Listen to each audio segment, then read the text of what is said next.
ಈ ಸಿನಿಮಾದ ಬಗ್ಗೆ ನೆನೆಸ್ಕೊಂಡಾಗೆಲ್ಲ ಆ ಘಟನೆ ನೆನಪಾಗುತ್ತೆ. ಅಂದರೆ ಅವತ್ತು ಕತೆ ಹಿಡಿದು ದಿನಕರ್ ಅವರು ಓಡಾಡೋ ಸಂದರ್ಭದಲ್ಲಿ ಯಾರೂ ನಿರ್ಮಾಪಕರು ಸಿಗಲಿಲ್ಲ. ಸೊ ಬಟ್ ಕೊನೆಗೆ ನಾವೇ ನಿರ್ಮಾಣ ಮಾಡೋಕ್ಕೆ ಸ್ಫೂರ್ತಿ ಆಗಿದ್ದೆ ಆ ನಿರ್ಮಾಪಕರು ಸಿಗದೇ ಇರಲಿಕ್ಕೆ, ಈಗ ಸಿಗದೆ ಇರೋದು ಅನ್ನೋವಂಥ ವಿಚಾರ ಸರ್. ಸೊ ಆ ಘಟನೆ ಹೇಗೆ ಇತ್ತು, ಆ ಸಂದರ್ಭದಲ್ಲಿ ನೀವು ಅವ್ರನ್ನೆಲ್ಲ ಹೇಗೆ ನೋಡಿದ್ರಿ ಅಂತ?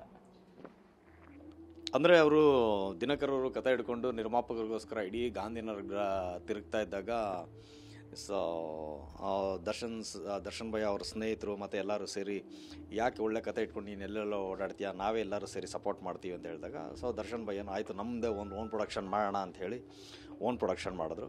ಆ ಓನ್ ಪ್ರೊಡಕ್ಷನ್ ಮಾಡಿದಂಥ ಸಂದರ್ಭದಲ್ಲಿ ದಿನಕರ್ ಅವ್ರಿಗೆ ಭಾಳ ಆಸೆ ಇದ್ದಿದ್ದು ದರ್ಶನ್ ಅವ್ರ ಸಿನಿಮಾನೇ ಫಸ್ಟ್ ಸಿನಿಮಾ ಡೈರೆಕ್ಷನ್ ಮಾಡಬೇಕು ಅಂಥೇಳಿ.